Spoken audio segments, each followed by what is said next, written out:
দেশে তীব্র গরম পড়তেছে। দেশ থেকে প্রত্যেক দিন খবর আসতেছে অনেক বেশি গরম, রাত্রে কারেন্ট থাকে না, ঘুমানোর সময় কারেন্ট চলে যায়। এবং এই গরম থেকে বাঁচতে আমরা কি না করছি, অনেক কিছু করে থাকছি। অথচ এই গরমের উৎপত্তি কোথায়, কেন এতটা বেশি গরম পড়ে, সেই বিষয়ে আমাদের অনেকেরই অজানা। এই বিষয়ে আল্লাহর রসুল সাল্লাল্লাহু আলাইহি ওয়াসাল্লাম বলেন, সহিহ বুখারীতে 3260 নম্বর হাদিসে এই হাদিসটি বর্ণনা করেছেন আবু হুরায়রা রাদিয়াল্লাহু থেকে বর্ণিত।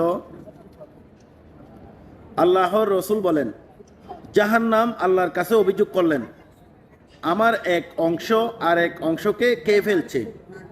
তখন আল্লাহ রাব্বুল আলামিন জাহান্নামের অভিযোগ গ্রহণ করলেন এবং বললেন, তোমাকে আমি দুইটা নিঃশ্বাস ফেলার সুযোগ দিলাম, একটি হচ্ছে শীতল নিঃশ্বাস, আরেকটি হচ্ছে গরম নিঃশ্বাস।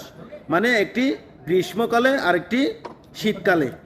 যখন দুনিয়ার উপরে কোনো জায়গায় খুব বেশি ঠান্ডা পড়বে তখন মনে করতে হবে এটি জাহান্নামের শীতল নিঃশ্বাস, এবং দুনিয়ার কোনো প্রান্তে যদি কোনো দেশে অতিরিক্ত গরম পড়ে তখন মনে করতে হবে এটা জাহান্নামের গরম নিঃশ্বাস।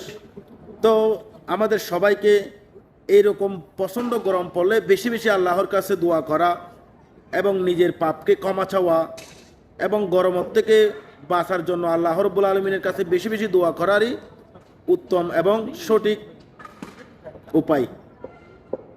সবাইকে অনেক ধন্যবাদ। আসসালামু আলাইকুম।